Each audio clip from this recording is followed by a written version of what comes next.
Oi, prima. Olá, tudo bem, prima? Tudo. Aguardar só mais um pouquinho para entrando. A tia Josine entrou Tá bom o aqui. som? Tá ótimo o som.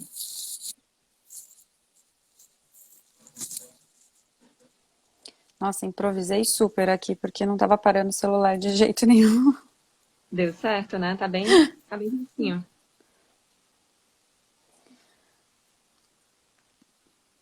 Eu já coloquei nosso tema. Acho que a gente Ótimo. pode começar trocando, né? Que aí as pessoas vão Ah, sim. entrando. A gente pode começar falando desse convite que eu fiz, né? Que a Karine, muitos aqui já sabem, mas a Karine é minha prima, mas eu a convidei também porque eu admiro muito o trabalho dela, sei da competência dela e eu sei que ela tem muito a contribuir nesse tema, né? E então, por isso que eu quis trocar, ter esse momento aqui de troca. Então, Karine, se você puder falar um pouquinho sobre a sua trajetória profissional, sobre o seu trabalho. Bom, antes de mais nada, eu queria agradecer o convite, né, prima? Afinal de contas, fiquei super lisonjeada, super feliz com o convite. Acho que essa interação entre as profissões, ela é de suma importância, não só para a evolução de cada área em si específico, mas para a evolução nossa como ser humano, né? Enfim. Então, eu fiquei muito feliz com o convite e eu espero contribuir mesmo, de fato, e eu posso ajudar, enfim, as pessoas aí. O público é diversificado, né? Porque eu acho que tanto com a divulgação abarcou aí os nossos amigos, o pessoal da minha área, da sua área. Então, já desde de logo peço desculpas para o pessoal da área de psicologia, enfim, pacientes, caso eu tenha seja um tanto quanto técnica, podem me Uhum. perguntar, enfim, que eu vou responder as perguntas. E para o pessoal da minha área também a mesma coisa, só que para o seu lado, né? Pode ser que. E eu espero, na verdade, que os meus colegas que estejam assistindo, com esse apanhado todo, tenham mais sensibilidade, eventualmente, numa ação que recaia sobre, né, no seu escritório, Verdade. enfim e tal. Isso é de Sim. suma importância. Mas, enfim, meu nome é Karine, né? Eu sou formada pela USP, pela Universidade de São Paulo, pela Faculdade de Direito de Ribeirão Preto. Fiz pós-graduação em Direito do Trabalho e Processo de Trabalho, sou especializada nessa área. E hoje eu atuo como advogada na área trabalhista, tanto na área contenciosa como no consultivo, né? Prestando consultorias para as empresas clientes aí. É isso. Então, assim, por isso a gente pensou nesse tema, né, prima, porque a síndrome de burnout, ela de fato é algo que acontece com muita frequência, né? Eu acho que a gente consegue trazer isso tanto na minha área quanto na sua. E também é algo que eu acredito que os números vão aumentar muito diante desse cenário aí, né, em que a gente está fazendo trabalho remoto. Eu acho que isso vai aumentar, sim. Então, acho que é importante a gente trazer essa consciência do que se trata essa síndrome de burnout, entender, né? Tanto no aspecto psicológico, mas também nas questões de aspectos trabalhistas também, né? E por isso a gente achou muito pertinente, né? Sim, sim, sim. Eu acho que não só pelo momento que nós estamos vivendo atualmente, que é o cenário dessa crise sanitária, né, mas já vindo, né, desse cenário de tecnologia, de produtividade, de autoprodutividade, reconhecimento, competitividade, enfim. Então, acho que somatizou, né, somou não só o que a gente já vinha vivendo Uhum. com esse estado de pandemia e dessa crise Exato. sanitária aí colaborou para isso. Uhum. A sociedade moderna, né, em que a gente está inserido, tem muito isso, né? Dessa exigência de ser produtivo o tempo todo, né? E de uma competitividade que não se tem tamanho, né? Então, realmente é muito comum. E o que é mais interessante é que, assim, né, infelizmente, os casos, eles não são, muitas vezes, vistos com uma certa antecedência, né? A gente só fica sabendo quando o caso já está lá Um muito grau avançado complicado, muito avançado, né? Então é muito importante que a gente fale aqui, eu vou trazer um pouco dessa contextualização dos sintomas, né? Para que vocês possam ir e ajudando a identificar também, né? Às vezes não é com você, mas pode ser com um familiar, um amigo, né? É importante trazer essa conscientização. Mas, assim, de acordo com a OMS, né, inclusive isso foi, a OMS, ela colocou a síndrome de burnout recentemente como dentro da classificação do Internacional de Doenças, né, que é o CID, o CID-11, e isso vai estar aí a partir de 2022. Isso é um dado recente e importante, acho que muda muito o cenário, quando o burnout é visto como uma síndrome que é resultante desse excesso de trabalho, que o trabalho, sim, tem uma correspondência aí significativa, né? E aí, e assim, o termo burnout, ele vem dessa coisa da pessoa se sentir consumida, né? De ser queimada pelo trabalho, né? Por isso o termo, né? E então, assim, é muito comum que o burnout ele aconteça assim, no meio de profissionais que trabalham sob pressão, sob muita responsabilidade, né? É muito comum na área de saúde, principalmente. A gente vai ver isso também acontecendo nesse momento, né, de crise aí. É muito comum também entre até estudantes de graduação que estão sob pressão, que também têm muitas responsabilidades, enfim. Basicamente, assim, o contexto em que isso acontece, a gente vai aprofundar um pouco mais, mas é de muita competitividade e muita responsabilidade. Então, tem um dado também que fala que as mulheres, elas procuram ajuda com mais rapidez do que o homem, né? Isso é um dado também que é importante a gente olhar, porque o homem, ele canaliza esse estresse para outras coisas, inclusive, assim, para comportamentos que são que se colocam a sua vida em risco, né? Como o consumo de álcool, de drogas. Isso também é um fator para a gente ficar em alerta aí, né? Sim. E assim, é uma síndrome que ela é muito complexa, porque é muito subjetiva, né? Cada um experimenta esse estresse de uma forma muito particular. E por isso também, pelo fato da gente estar nesse cenário de muita competitividade, enfim, né?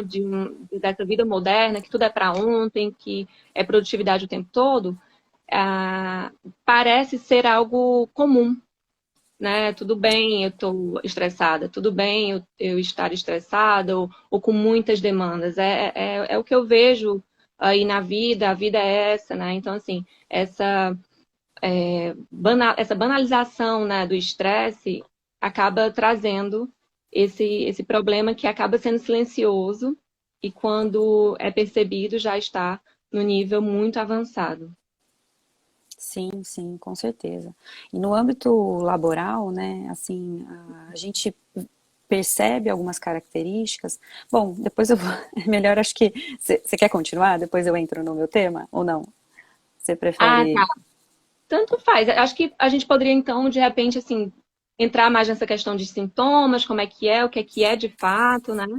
E aí a Tá, gente vai beleza. trazendo, né, mas vai me interrompendo se você quiser também colocar alguma coisa já relacionada a isso.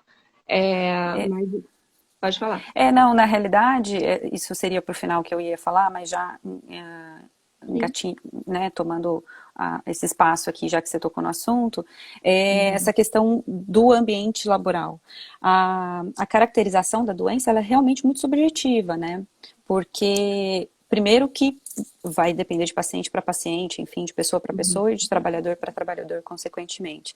Mas a questão é que na esfera laboral, algumas características do ambiente de trabalho, elas Uhum. começam a sinalizar algumas questões que acabam levando o indivíduo a essa situação de estresse, enfim, ansiedade e Uhum. todas essas demais características.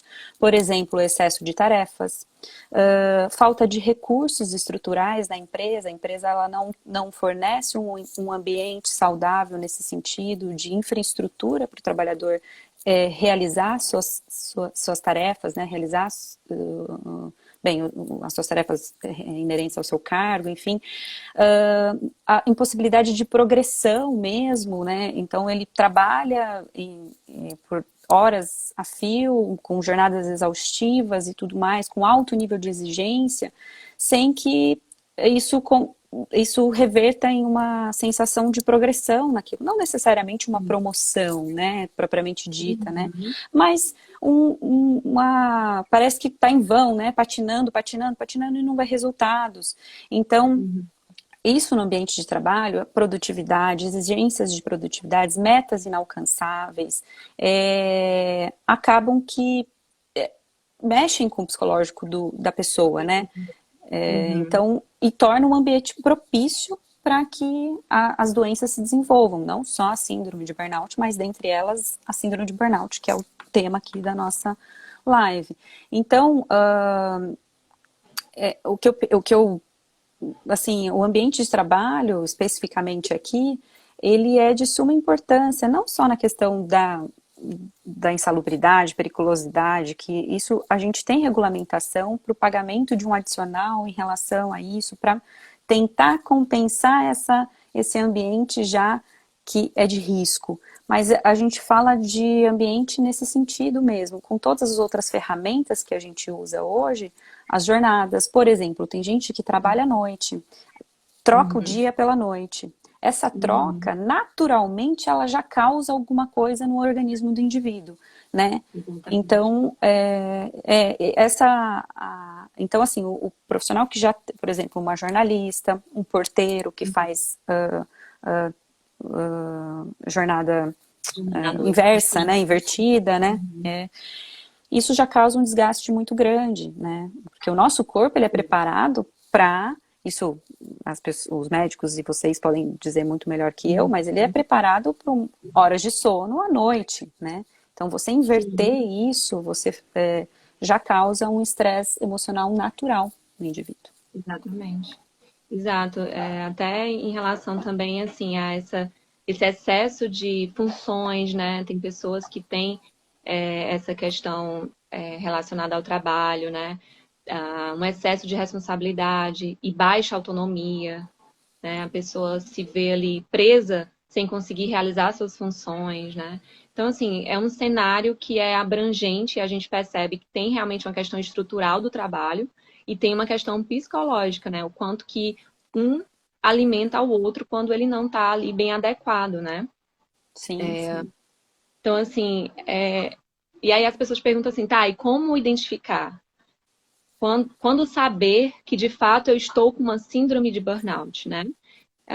Eu vou começar a falar aqui de alguns aspectos, mas claro que o diagnóstico, como sempre assim, é bom repetir, que ele deve ser feito com um profissional, né? Tanto um psiquiatra como um psicólogo, e isso a gente também vai falar mais tarde, mas como é que identifica, né? Porque o burnout, ele é a longo prazo, ele não acontece da noite para o dia, né?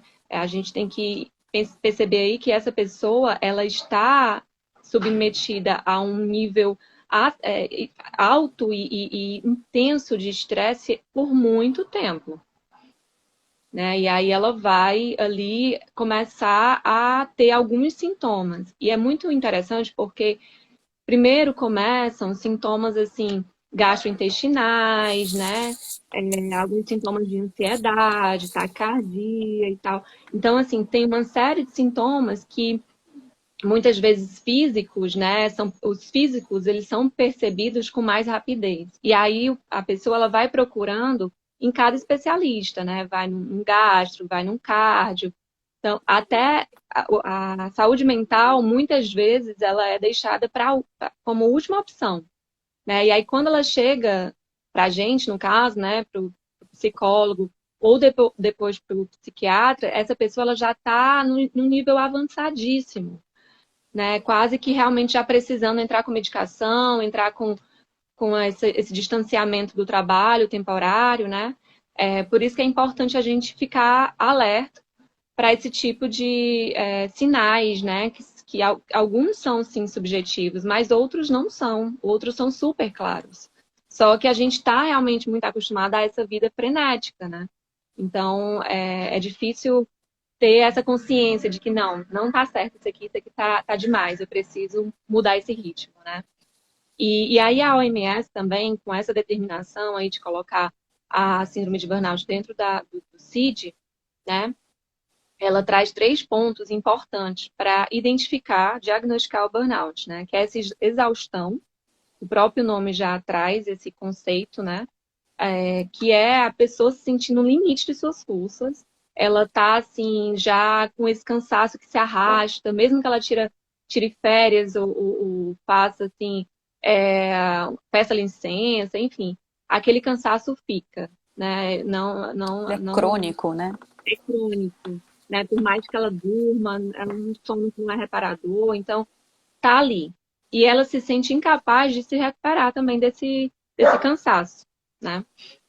Então, esse é o primeiro fator, é exaustão. O outro é ceticismo, que é quando a pessoa ela se vê assim, descrente do trabalho dela, ela não acredita que ela de fato faz um trabalho que tem diferença, que traz, né, assim, algo importante para as pessoas, enfim, para ela, o que ela faz é muito indiferente, né? E aí, assim, no caso dos profissionais de saúde, eles se colocam de forma muito sem compaixão em relação aos seus pacientes, né? São pessoas que se colocam de forma muito apática e indiferente, né? Basicamente é isso. É uma despersonalização. E uma ineficácia, né? Que é a pessoa se sentir incapaz. Ela se sente, assim, ineficiente no que ela faz, né? Baixa a atenção dela, então ela não realiza o trabalho com uma concentração que acaba resultando numa baixa produtividade, né? Aumentam os erros, né? Enfim, é essa bola de neve. Mas esses 3 sinais são 3 sinais importantes, né? Que é preciso ficar atento. Existem outros tantos, né, que são sintomas mais voltados para a parte psicológica, né, o próprio distúrbio do sono, irritabilidade, ansiedade. Eu tenho aqui uma lista, porque realmente são vários, né? Dificuldade de concentrar, lapsos de memória, isso é muito comum.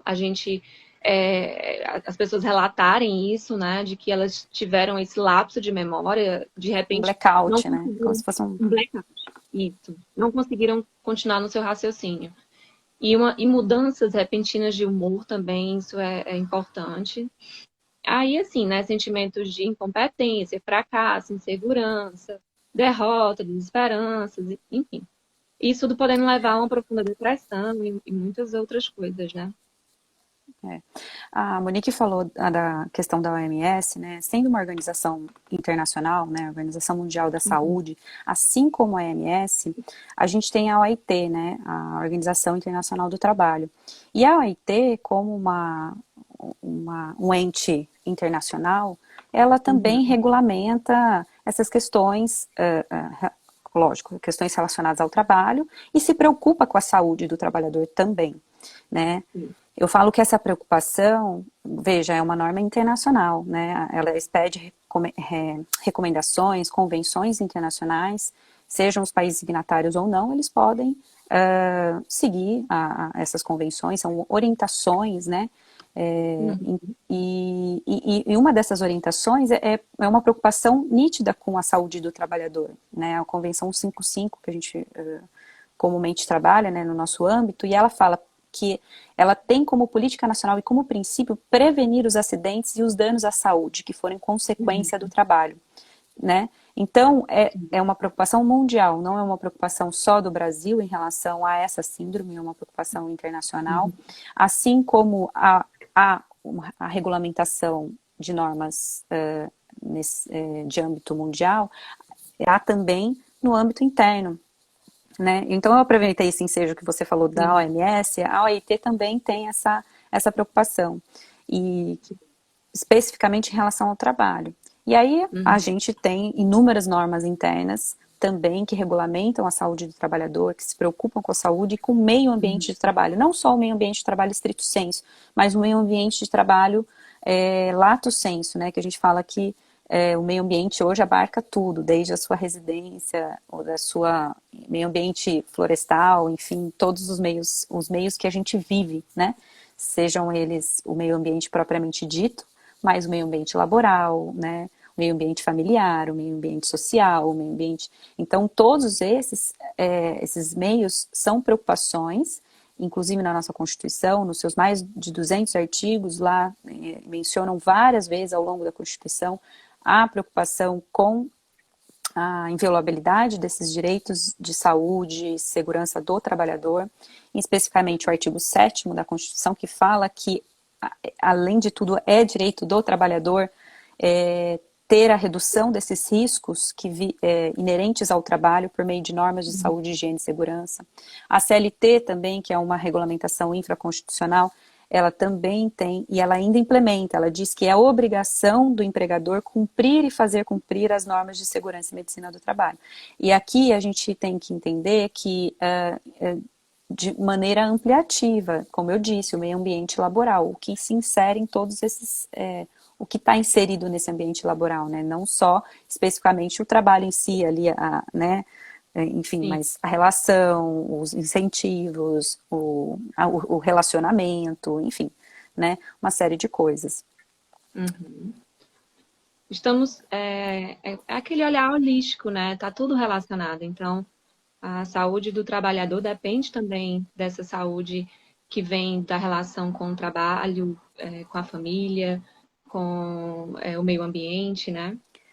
Prima, e eu digo o seguinte, que muito embora 1/3 da nossa vida a gente se dedica ao trabalho, né, porque pelo Uhum. menos aí, claro que, né, com as suas especificidades, mas a sua Sim, grande maioria, as pessoas pelo menos trabalham aí 8 horas por dia, a gente pensa que 1/3 da nossa vida é dedicado ao trabalho. Então ele tem que ser um ambiente saudável, ele tem que ser um ambiente que te traga prazer, um ambiente que evolua, né? Assim, sim. então, claro, Traga a satisfação. nossa vida não se resume ao trabalho, né? Mas grande parte Uhum. dela, sim. Né? A gente tem os outros pilares da vida, né? Como dizem os... Sim, Então, que sim. são de suma importância para compensar esse trabalho, enfim, né? Porque É. a família, amigos, meio social, o lazer, né? Tudo isso. Sim, sim, exatamente. E assim, além desses sintomas que são psicológicos, né, que são afetados por quando tudo isso está desgovernado, ou, né, a estrutura do ambiente de trabalho não é adequada, né, também tem os físicos, que são dores de cabeça que são frequentes, né, uma cefaleia, aquela dor muscular, que também é persistente, né? Alterações no apetite, também mudança de peso ou repentinas, né? Ou ganha ou perde peso muito rapidamente, uma fadiga, problemas gastrointestinais, isso é muito importante, porque muitas pessoas relatam isso, gastrite, enfim, tontura, né? Também é um fator aí, enjoo, taquicardia, doenças cardiovasculares é amplo, né? E, mais uma vez, os sintomas eles não aparecem todos de uma vez, eles vão ali acontecendo aos poucos, né? Então, é importante estar atento para perceber quando já está ficando, a sua saúde está ficando comprometida, né? Por várias áreas aí, né? Sim. E começar também a pensar assim, numa prevenção, né? Porque a gente sabe o quanto que o estresse ele é presente na nossa vida moderna, né? A gente não tem como se sair disso. E até mesmo nesse momento agora de trabalho remoto, tá tudo muito junto e misturado, né? As responsabilidades aumentaram, porque além do trabalho tem as questões de casa, as questões com os filhos, enfim, tá tudo ali. E é difícil saber diferenciar o momento de cada coisa, né? Então, a prevenção é essa, é você estar atento a isso para saber dividir qual é o momento do trabalho, qual é o momento do lazer, né? Enfim, de relaxar um pouco, escutar uma música, né? O momento de É cuidar da engraçado isso, casa. né? É engraçado isso, né? Eu, apesar de não ter ser empregada, né? Eu faço home office, eu trabalho de casa. E no início, quando eu estabeleci o home office para mim, Uhum. foi uma coisa assim, eu tinha que ter muita disciplina, né? A gente tem que ter muita disciplina no sentido Sim. de saber o horário que começa, que para, que tem pausas, assim como no emprego, quando você está no seu local de trabalho, né? Porque Sim. chegou um momento que eu não tinha hora para acabar, eu estou em casa mesmo, Uhum. então eu ficava até 10 horas, Uhum. 11 horas, e estendendo. Né? Aí chegou um momento que eu falei assim, calma, eu não estou fazendo nada além disso. Não é porque eu estou na minha casa, trabalhando na minha casa, que eu não Sim. tenho que ter hora para isso. Então, Uhum. as pessoas têm que ter um autoconhecimento, têm que ter uma autopercepção também, tem que ter sensibilidade para isso, e não uma autocrítica no sentido de, tudo bem, você está em casa, trabalhando, no conforto da sua casa e tudo mais, mas ali também tem que ter regras, né? Tem que Sim. existir regras para isso, porque senão vai Exatamente. e não tem fim, né? E isso pode Exatamente. acometer pessoas de qualquer ambiente, enfim, seja ele em Sim. home office, como no Seja- meu caso, que estou direto, é, não, apesar de não ter, né? A cobrança é minha, né? sim, exato. Você é o seu próprio chefe, né? Então, quem Exato. editar o tempo. E aí a produtividade, ela é um mar sem fim, né? Porque enquanto você tiver de tempo, você tá ali, até que chega uma hora que dá tilt, né? E aí é importante ter essa percepção, a autopercepção, como você falou, de entender qual é o seu limite também e de saber que a longo prazo isso não se sustenta, né? Toda essa ativação e essa produtividade, uma hora precisa ter um momento para descansar, né? Precisa ter Sim. um momento para, enfim, fazer outras coisas, o próprio exercício físico, né? Ter atividades que você consiga utilizar aquilo como um momento de relaxar, uma válvula de escape, né? Enfim, recuperar a energia, né? Ter o momento do sono, saber qual é a quantidade de horas ali necessárias para você, né? Que funciona para você. E assim, ter essa rotina de trabalho, como você falou bem, você teve que ter isso muito estipulado ali. Qual vai ser a hora do meu trabalho, qual vai ser a hora que eu vou terminar, ter essas pausas, né? Porque a gente, quando está num trabalho ali convencional, numa empresa, até o deslocamento é uma pausa. Quando eu saio da minha casa para ir para o trabalho, é a virada de chave, né? Quando eu saio para almoçar, Exatamente. é uma pausa também. Eu estou ali tendo um momento de descontração, estou conversando com os amigos e tudo. Então, aquilo também é uma pausa, é um momento que eu paro. Em casa, se você não estabelecer esses momentos, né, também, fica estressante e exaustivo, né? E eu gosto de lembrar, né, que muitas pessoas criticam a CLT, né, que é uma legislação antiga, de 1946. Realmente, ela é muito antiga. Hoje, os parâmetros laborais mudaram muito, a realidade de relação de trabalho mudou muito, mas ela era muito também para frente da época em que ela foi escrita. Então, vamos compensar aí uns anos. Mas, Uhum. ainda assim, direitos como que muita gente critica, que tem intervalo disso, férias ali, Estados Unidos não tem isso, né, tal, tal, tal. Mas todas essas normas, o legislador não criou do nada, né? Ele criou com base em Uhum. estudos que foram feitos, que é necessário, pausas para almoço, refeição, para restabelecer a concentração. Já tem estudos que jornadas muito extenuantes e muito longas causam o risco de acidente é muito maior, né? Claro, isso é óbvio, né? Então, assim, Sim, ela não, ela foi escrita pensada nesse sentido, né? sim, sim. E é interessante agora também, como agora sim, né, já tem um tempo, mas você consegue ver em várias empresas salas de descompressão, né? Que Sim, é sim, exatamente esse espaço para a pessoa relaxar, enfim, fazer outras atividades diferentes do trabalho ali, né? Eu já vi, eu dei uma pesquisada assim, né, de como é que tá isso hoje. E aí, assim, sala, até tem empresas que têm sala de sono, sabe? sim, A terapia online já vem acontecendo há um tempo, né? Meditação, relaxamento, massagem, enfim. Tudo isso já tem empresas aí colocando como parte ali das suas políticas internas. E isso sim. também é um fator aí que mostra o quanto que elas Preocupação, né? que é algo real, né? Sim, sim.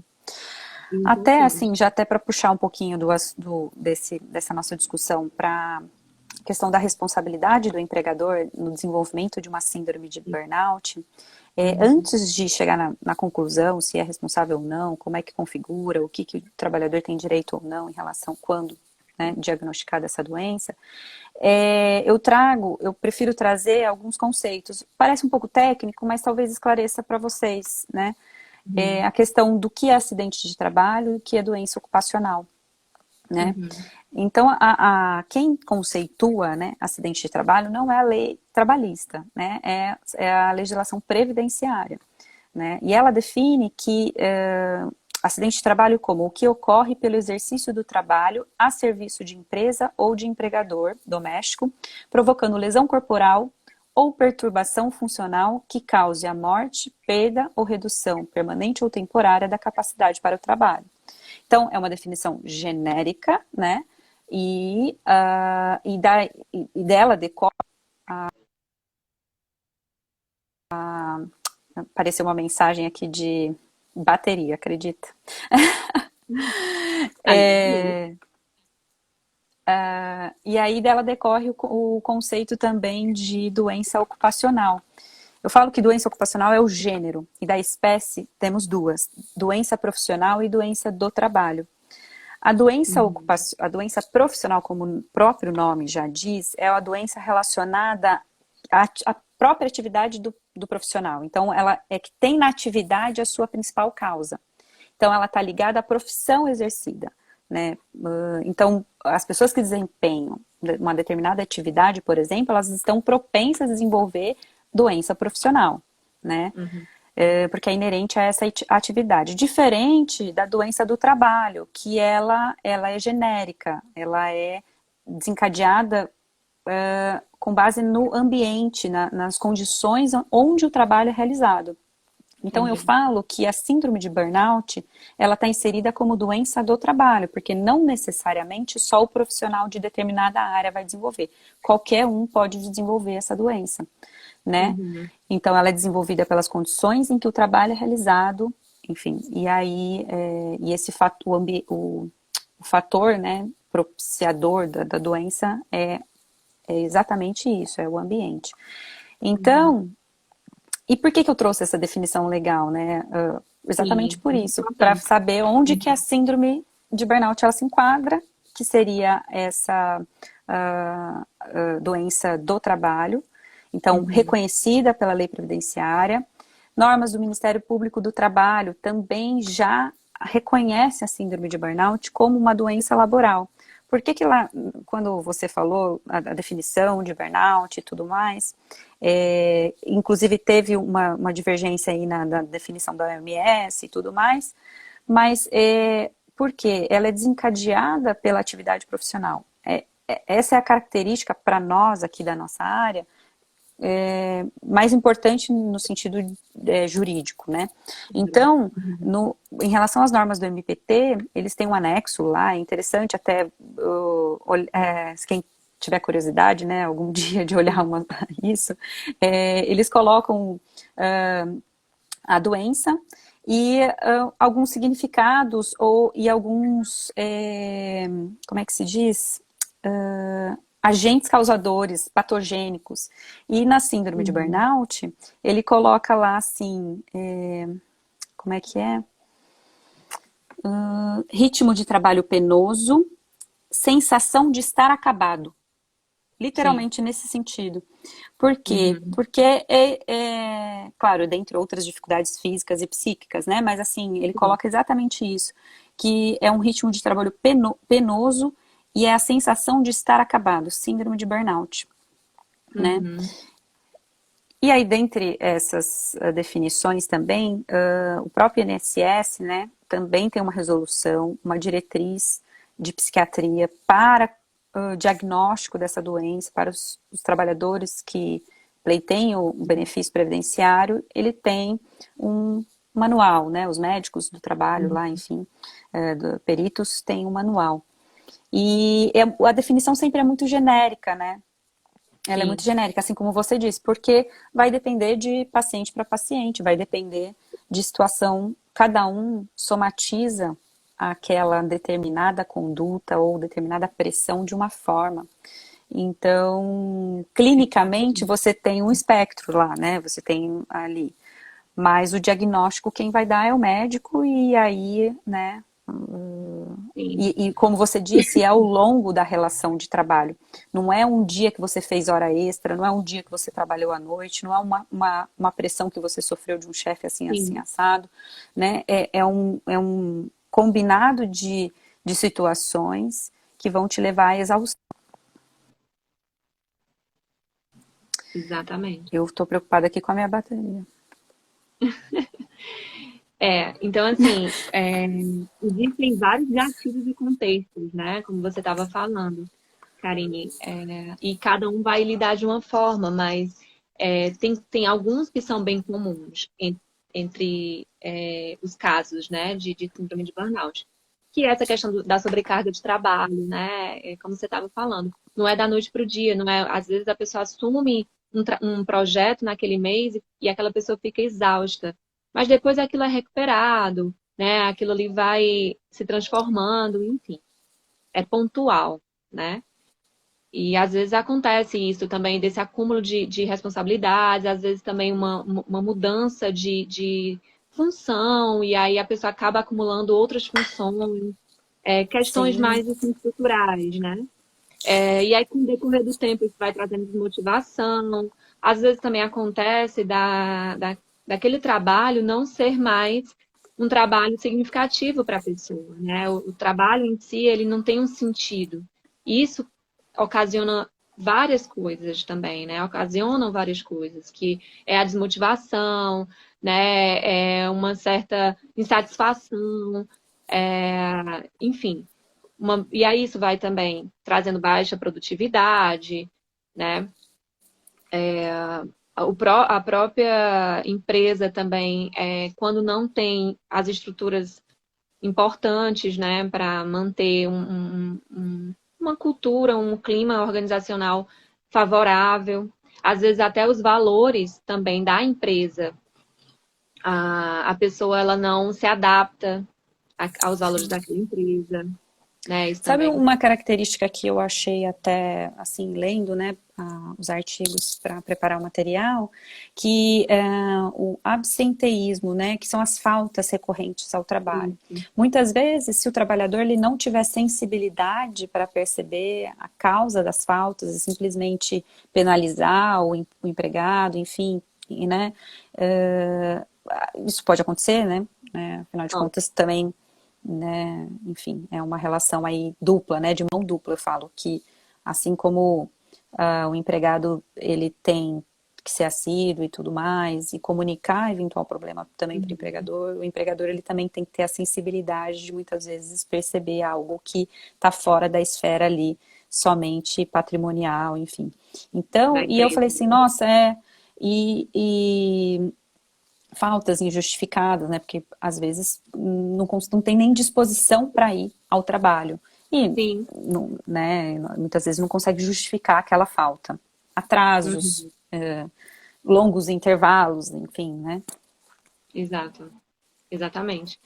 É importante o trabalhador ter essa consciência, né? Primeiro, se você está falando assim do quanto que é importante cada um perceber o que cabe a si, né? Assim, a sua responsabilidade dentro desse cenário.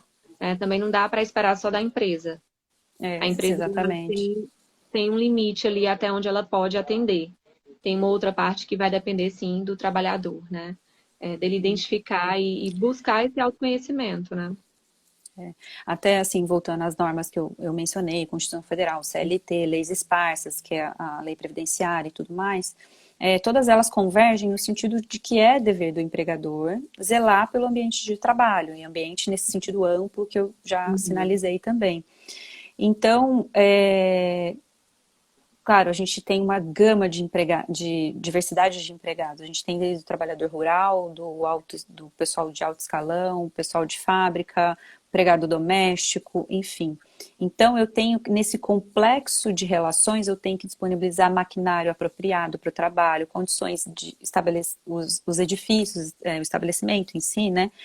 Os equipamentos de proteção individual. Hoje, há uma preocupação enorme com esses equipamentos, né, qualificados pela autoridade sanitária responsável, enfim, né, iluminação, desde sentar, posicionamento, posição ergonômica, enfim, tudo isso é responsabilidade do empregador no sentido de orientar, né, ter dinâmicas, estabelecer treinamentos, dar a possibilidade do empregado conhecer que ele tem que ter direito a esse ambiente saudável, né? Sim, sim, exatamente. Ô, prima, deixa eu só falar uma coisa que eu não finalizei em relação à responsabilidade do empregador, né? Então, a gente conseguiu trazer que é uma doença relacionada à atividade profissional, né? Mas e a responsabilidade do empregador? Então, uma pessoa que adquire síndrome de burnout, o empregador vai ser responsabilizado e ponto, e acabou? É assim, na justiça tudo se discute, tudo se tem dois lados, ou três, ou mais, enfim, posicionamentos para tudo quanto é lado. Fato é que tem uma premissa na Justiça do Trabalho o seguinte, que trabalhadores que atuam em atividade de risco, calma, deixa eu voltar um pouco para tentar esclarecer, de forma sucinta, tá? Porque isso é nota de doutrinas e doutrinas longas, enfim. Uhum. Responsabilidade. A responsabilidade ela pode ser objetiva ou objetiva ou subjetiva. Subjetiva é quando depende de comprovação de dolo e culpa, que é aquele caso de negligência, imperícia, enfim. E aí vai ter que comprovar que o empregador, na sua responsabilidade como empregador, não foi atuante, não foi negligente o suficiente para proporcionar para o empregado um ambiente de trabalho saudável, né? Uhum. E por isso ele adquiriu essa doença. Ao passo que a responsabilidade objetiva ela é presumida, no sentido de que não há necessidade dessa comprovação. E essa responsabilidade acontece quando ela é presumida, por exemplo, na seara trabalhista, quando a atividade inerente ao que ele desenvolve já é de risco. Por exemplo, ele trabalha num ambiente insalubre, enfim, por exemplo, os profissionais da saúde que trabalham em hospitais e tudo mais, com agente biológico, né, possibilidade de contaminação, enfim, tudo mais. Uhum. Então, há uma responsabilidade objetiva, independente de comprovação de dolo ou culpa do empregador. No caso da síndrome de burnout, ela vai depender da comprovação, ela vai ter que ter um diagnóstico, né? Na Sim. verdade. Uhum. Tendo um diagnóstico de burnout, é indiscutível porque ela é relacionada ao trabalho. Uma vez que você Sim. diagnosticou, você já analisou os fatos pretéritos que levaram a essa exaustão. Então, ela está intimamente ligada ao trabalho. Então, uma vez diagnosticado, a responsabilidade do empregador ela é inerente. Mas precisa desse nexo causal, no sentido de que realmente o ambiente é insalubre, realmente o ambiente não propicia isso, ou enfim, vai depender de prova, né? Investigar, né? Um pouco mais. Vai ter que investigar. Claro que se Uhum. vamos supor, o paciente o trabalhador já vem fazendo acompanhamento e depois de um tempo ele é diagnosticado com a síndrome, né? Uhum. Aí a gente já tem um diagnóstico médico, porque é o médico que vai dizer isso. Na Justiça do Trabalho, se for judicializada sem esse diagnóstico, vai mandar para a perícia vai analisar, o médico vai analisar, Uhum. vai ter todo, né? Então, aqui é a mesma coisa. Então, se tiver essa prévia, né, a consequência é de que ela já é reconhecida presumidamente, né? Afinal de contas, é uma doença do trabalho. Ótimo. Então, agora, o que vai depender, caso ainda não tenha um diagnóstico e seja judicializada essa questão, aí sim a gente é uma responsabilidade subjetiva, a gente vai ter que depender de prova, né? De um laudo Para médico, conseguir. de alguma Sim. comprovação nesse sentido, né? Uhum. Sim, sim. E Eu, as indenizações, assim, eu andei vendo, assim, elas variam até, né? O judiciário tem reconhecido a síndrome de burnout. Uma uhum, vez constatada por laudos médicos e diagnosticado a doença, né? Eles têm uhum, reconhecido, sim, a responsabilidade do empregador com direito à estabilidade provisória no emprego. Então, se eventualmente houver uma demissão, ele tem direito à reintegração ou indenização substitutiva. Então, assim, uma série de coisas. Só que a indenização, além disso, acompanha uma indenização por danos morais, normalmente.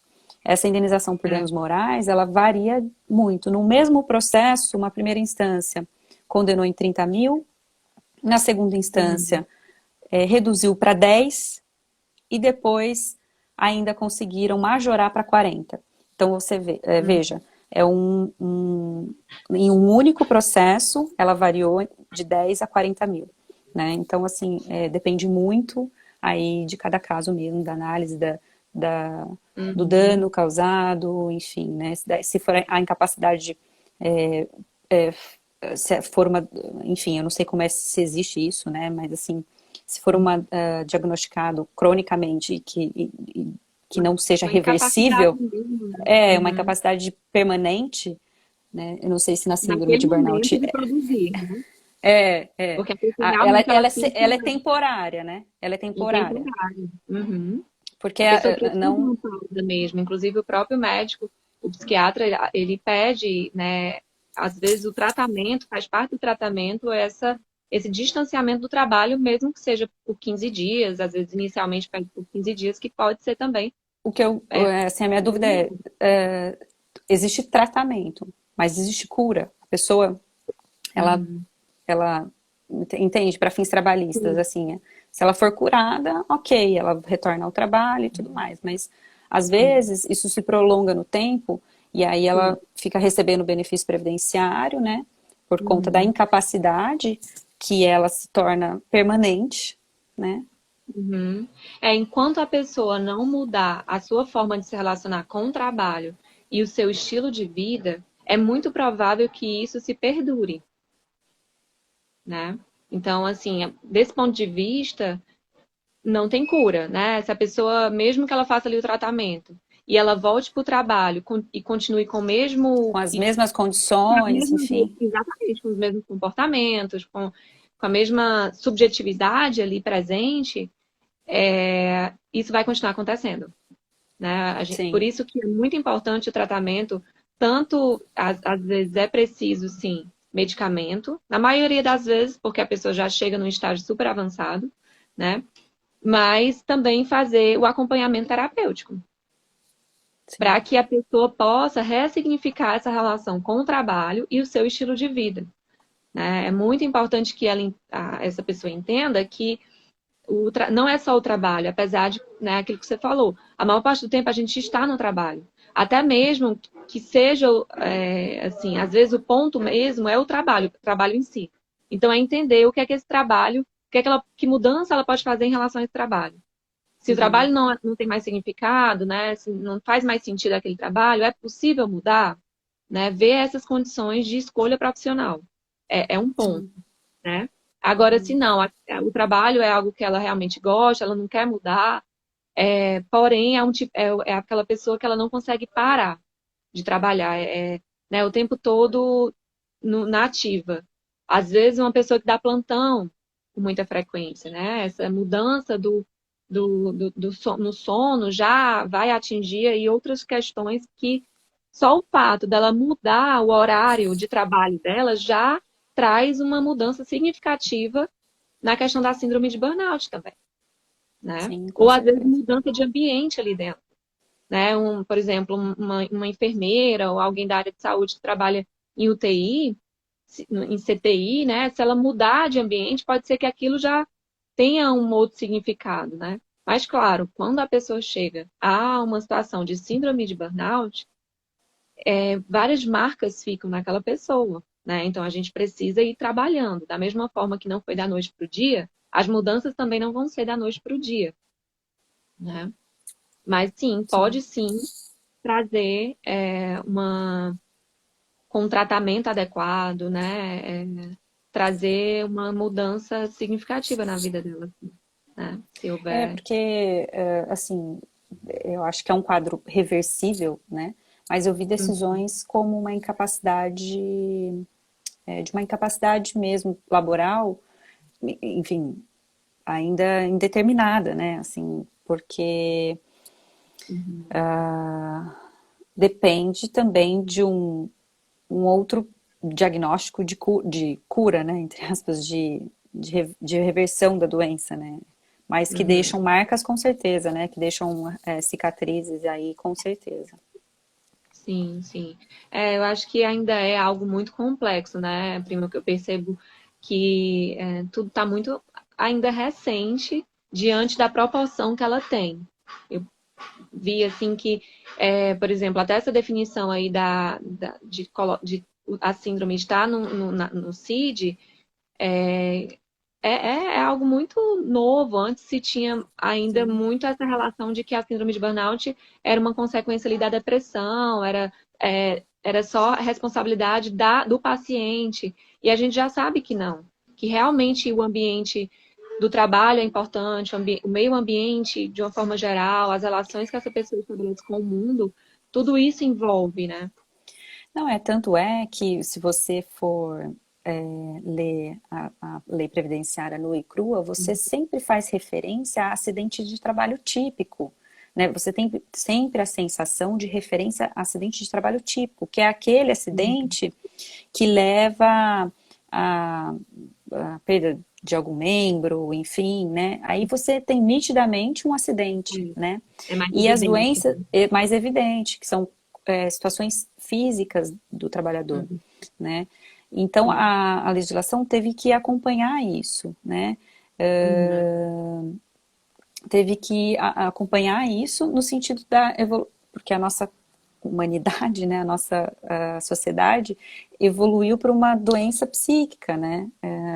Hoje é mais comum uma doença psíquica no ambiente de trabalho do que propriamente um acidente, porque tomou-se, eu estou falando em determinados locais, né, também, porque Sim. acidente de trabalho ele é muito comum ainda, né? Mas o que eu quero dizer é que aumentou tanto a incidência de doenças ocupacionais psíquicas que Uhum. ela tem se tornado sim uma preocupação, mas ainda é recente, então ainda está tendo adequação de normatização, o próprio CID, a Sim. OMS, a OIT, enfim, fazendo a regulamentação nesse sentido, porque há ainda um preconceito em relação a elas, né? Porque ela é uma Exatamente. doença invisível no sentido de não é Sim. nua e crua como a perda de um membro, né? A perda de uma visão, perda de uma audição, enfim, que acontece muito na justiça do trabalho, por exemplo, né? Mas ela tem que ser tão amparada quanto, porque um empregado com uma saúde mental prejudicada, o rendimento dele, a capacidade de produção, isso reflete não só no seu meio laboral, mas também no seu meio familiar, social e tudo mais, né? Exatamente.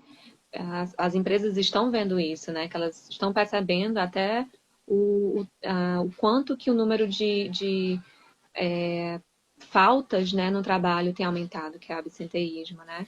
E isso é preocupante para Sim. eles também. Então, é interesse de uma forma geral, né? E eu estava até fui parar para pesquisar assim e encontrei o caso da jornalista Isabela Camargo, né? Eu tenho casos clínicos de pessoas que tiveram a síndrome de burnout, mas, enfim, por questões éticas, né? E aí eu estava pesquisando e vi o caso da jornalista e achei super interessante, até um podcast uma entrevista que ela deu no podcast Esquizofrenóias, que é bem interessante, ela falando da experiência dela, do diagnóstico, né? Como é que foi isso? E é super interessante quem quiser escutar depois, mas ela traz algumas coisas que eu até trouxe aqui e que ela fala assim que para ela, né, a primeira, um dos primeiros sintomas foram esses gastrointestinais, né? Um enjoo, uma tontura, né? Uma dor de cabeça, enfim, uma irritação. Ela disse assim, até depois da acupuntura, eu saía da acupuntura irritada. Tinha alguma coisa aí que não estava certo, né? E no caso dela, teve um aspecto que também acho que alavancou aí e incentivou muito essa questão da síndrome dela, foi a questão do horário, né, de trabalho. Ela Exatamente. fazia a jornada dela de madrugada. Ela ia trabalhar 1, 2, 3 horas da manhã para o jornal, né, para fazer enfim, né, Sim, o trabalho as dela, né? entrevistas, o trabalho dela. Eram Isso. E todos de três madrugada. jornadas. E três É, em jornadas. 3 locais. É, Em três locais, exato. né? É. E um acúmulo de funções, né? Quer dizer, o horário já não era adequado, né? Já traz aí uma série de consequências, mais um acúmulo de funções, né?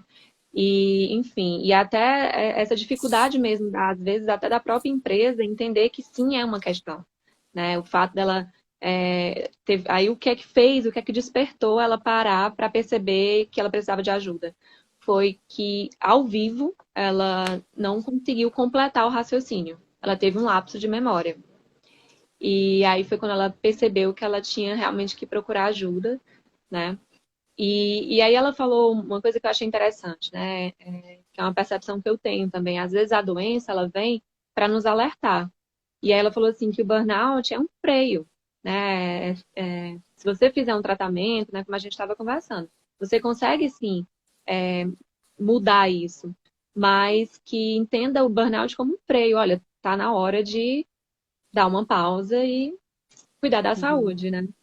Para que isso não chegue em algo pior, né? Ela falou assim, às vezes é um AVC, um infarto, ou até a karoshi, né? Que é muito comum lá no Japão, que é a síndrome de burnout, ah, que é a morte súbita, na verdade, né?